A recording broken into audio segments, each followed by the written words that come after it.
Good evening. We are joined by head coach Gary Watkins for your 3-0 San Diego Mesa College football team.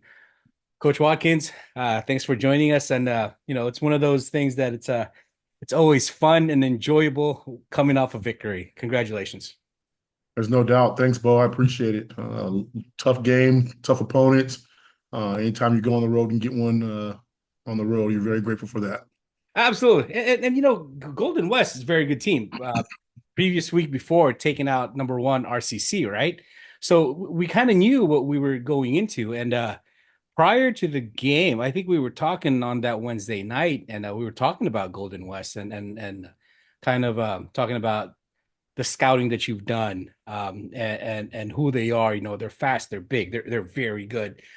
Tell me, throughout the game, this weekend, what are some of the things that you found out about your team and the makeup of your team?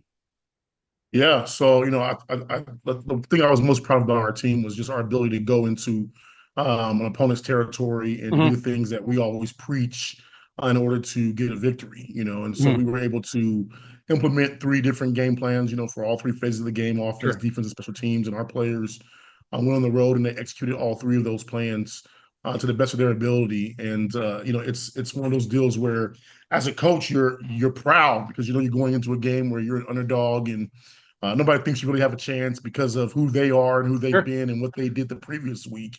And you're able to get your team to believe that if they do this, this, and this, that they have a chance to win a football game. And so to watch those guys go out there and play and compete against one of the better teams in the SCFA for Of sure, course.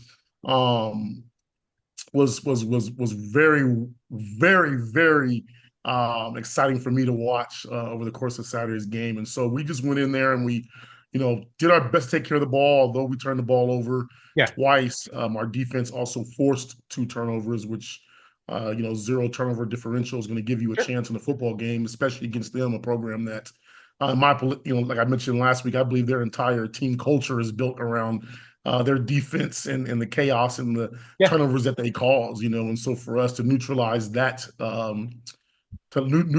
stat for us was a major focus for us all week. And so we put a number of balls on the ground, more than Yeah. I would love to see at any point, but the ball bounced our way and we were able to recover the majority of those and maintain possession and put up enough points and play some really good defense again to knock off a very good team. Absolutely. And that's one of those things as well, right? They always say that good football teams find luck, right? You Hmm. create your own luck. And I'm not saying we were lucky because it was again, it was one of those games that you played well in all aspects of the game, special teams, defense, and offense. And you said it earlier, it's one of those things that we're still trying to kind of determine who we are or what we are, right? Obviously with San Bernardino Valley College kind of going through a rebuilding process right now. And then Cerritos having a hard fought win against Cerritos. This was kind of the first game where we kind of saw uh, the team that we do have. And one of the things that I noticed about the team is the play of the defensive line. The defensive line play that we have right now is these guys are big, they're fast, and they seem constantly fresh. Does that make any sense? It almost seems as if there were times last season or even the year before where some of the players seemed like they were a little bit tired towards the end of the game. This team seems fresh. Well, why is that, Coach? So it's not as it's not as exciting as the answer as you may think, but it purely comes down to numbers. Mhm. We just have more depth on the defensive line this year than we've had in years Okay. past. We have the ability this year to put 6, 7, 8, 9, 10 guys at you, Sure. 10 healthy bodies who can play the game and play it fast and are physical, and it's one of our deepest positions on our team. And so when you can shuttle five guys in, four guys in at a time, and give guys breathers, and Sure. guys can play in rotation. You're able to spell them in a way in which they have enough energy, they have enough juice. There's Mhm. enough gas left in the tank Sure. to be able to get after the passer and play the run equally as well late in the game. And so we've been blessed. We're very fortunate.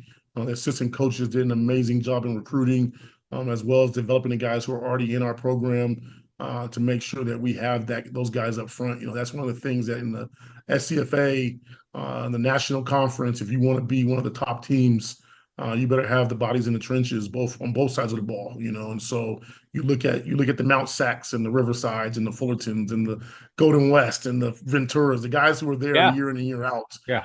They're going to have depth at the O line and the D line position, and so we've been trying to slowly but surely get our program in that makeup. And this year we've been able to do that, so we're pretty excited. Yeah, it's great to see. Coach Bridges, Coach Salmon, Coach Marcus, all these guys, Coach Pomato. That obviously you guys get into meetings throughout the week and create these game plans. And from what I've noticed, it's that kind of a cliche, but you kind of have that bend don't break type of a defense, right? But yet when they need to turn it up a little bit, when they're starting to throw and they're starting to move the ball, it almost becomes it's like a fortunate high flying defense that will bend a little bit, but when it comes time to step up, they make big plays. They stop them, and that was similar to what happened with our game last week.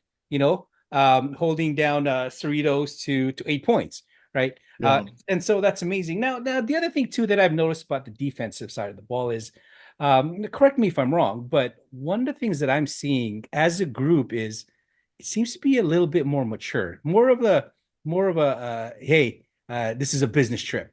And let's Mhm. be honest, sometimes some of our teams and squads have been a little bit out there, they make a play, there's a little bit a little bit of a showboating a little bit, but this defense seems to be, hey, we're here to work. Tell me a little bit Yeah. about that. Tell me about that Yeah. change in that culture a little.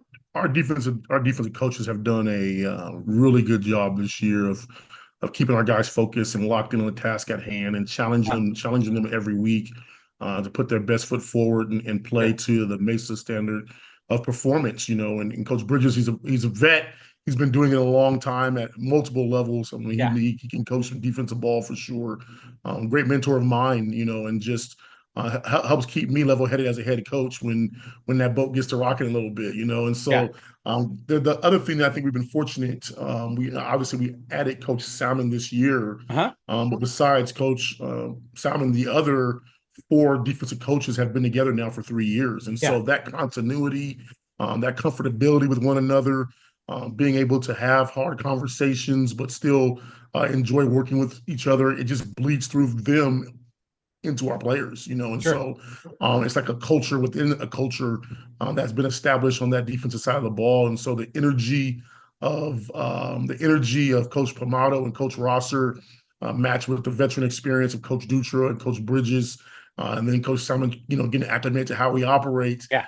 We have a good thing going over there on that side of the ball. Absolutely, it's amazing. It is fun to watch because you guys have that are flying. Whether it's Jaden Cortrell, Thomas Graham, Cooper Mao, Christian Mota, Jonah, all these guys, Derek Ibarra, right? They're flying all over the place and they look fresh. And again, it's hey, you know what?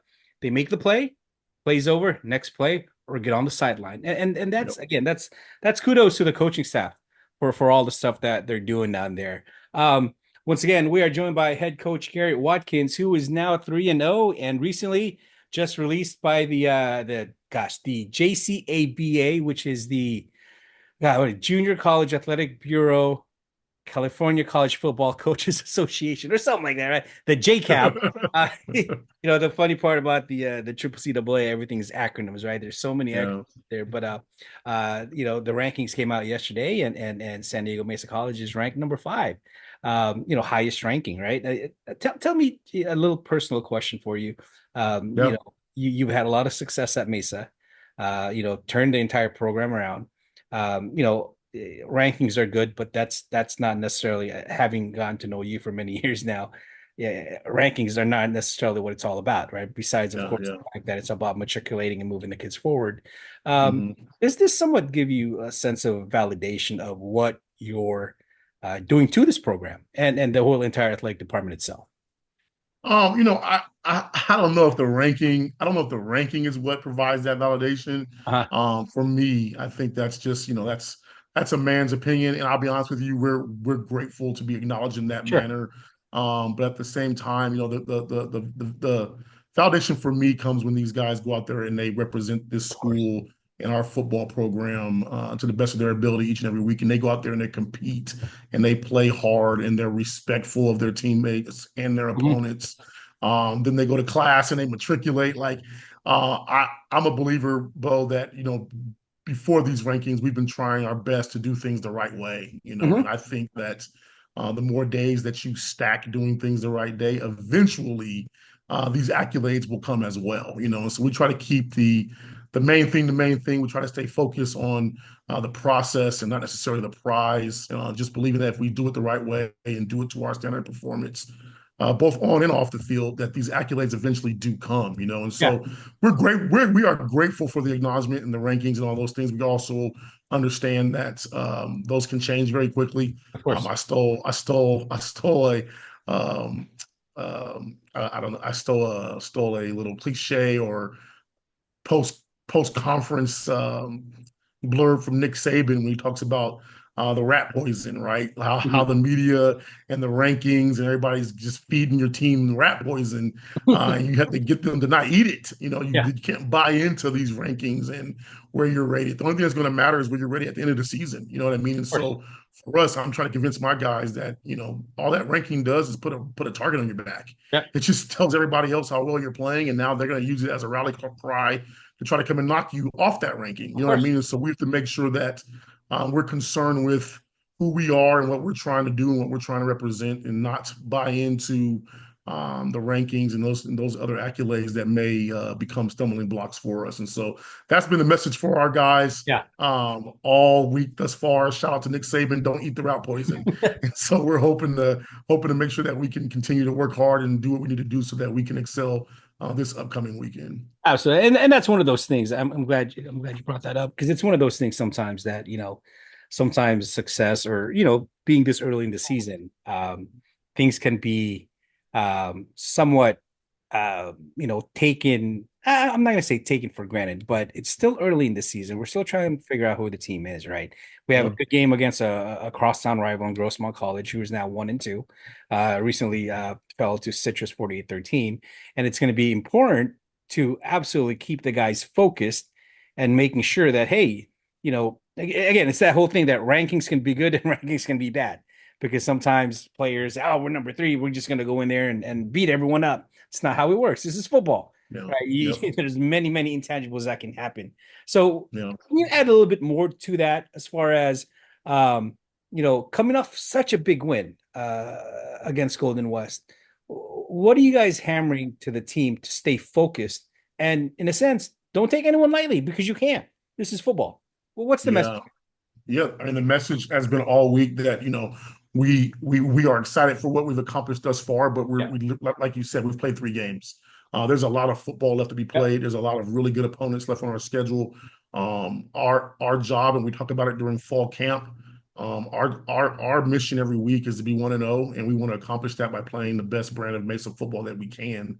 And we believe that if we do things the right way and we do it the way that we're coached to do it and do that at an elite level, that regardless of who our opponent is, the outcome will be in our favor. Like we are trying our best to play Mesa football, and that's yeah. regardless of who we're competing against. And so, this, like for instance, this past week we have a metric that we use offensively that if 12% of your plays are less, or sacks, turnovers, penalties, or drop passes, right? So you play at a rate of 88% efficiency, Hmm. you can expect to win the football game at a rate of like 93%. Well, we played right at 88% versus Golden West, and we Wow. got the outcome that we wanted. And so, like offensively, we are chasing that metric every single week to determine if we're playing to our standard or not, right? And so Mhm. we have these goals that we're trying. Obviously the main goal is to win the game, obviously, Yeah. right? Have more points than the opponent, but within that, we also have these other metrics in which we're able to measure our performance by. And so, to see our guys go out there and compete at 88%, which we had not competed yet at that Hmm. number all season. We do it and hit 88%, and you get a win versus a top team in the state. It's validation for us as coaches. It's validation for the players that if we do and play to our standard, the result more often than not will be in our favor. And so for us this week, I've already begun preaching it. Hey, look, Yeah. there's a lot of things. Although we won that game, there are still a lot of things that we can improve on. Yeah. We can get better each and every single week, and we're looking for those areas in which we can improve. Obviously, I said, but I want the guys to enjoy the game. enjoy the victory on Sunday and even half of Monday. And then at our team meeting on Monday, we turn the page. It's, hey, we did it. That's behind us. We need to look forward and not look backwards. We need to go get ready and get prepared for Grossmont, who I guarantee you is excited to play us this weekend. Of course. Crosstown rivalry. We've gone back and forth playing them for the last couple of years. And I told our guys, like, it does not matter what's happened any other year, Hmm. any other week of this season, what previous Olympian teams may or may not have done versus Grossmont. That doesn't matter. Only thing that's going to matter is what this team does against their version of the Grossmont team this year, And so I told our guys today after practice, actually, that we need to make sure that we don't eat the rat poison and that we are doing everything we can Monday through Friday to make sure that we're ready to go on Saturday, And so trust me when I tell you, I am probably being a little bit more cautious as well as demanding of our guys just to make sure that there is no let up. We will never look past an opponent. We will Yeah. never, be like, oh, this one's in the bag. That doesn't No exist such in our thing. program. We won't allow Yes. it. We have to make sure that we're prepping and preparing to play whoever's on schedule this upcoming weekend. Awesome. Well, Coach, I appreciate your time. I'm glad we're talking a little bit earlier this week. I know how busy you guys get. Yeah, So, yeah. thank you again for your time. Looking forward to this weekend's game. San Diego Mesa College against Grossmont College this weekend on the 28th. Kickoff starts at 6 p.m. Coach Watkins, once again, great job this weekend, and let's keep it rolling. All right, boy. I appreciate you. Thanks, Coach. Okay.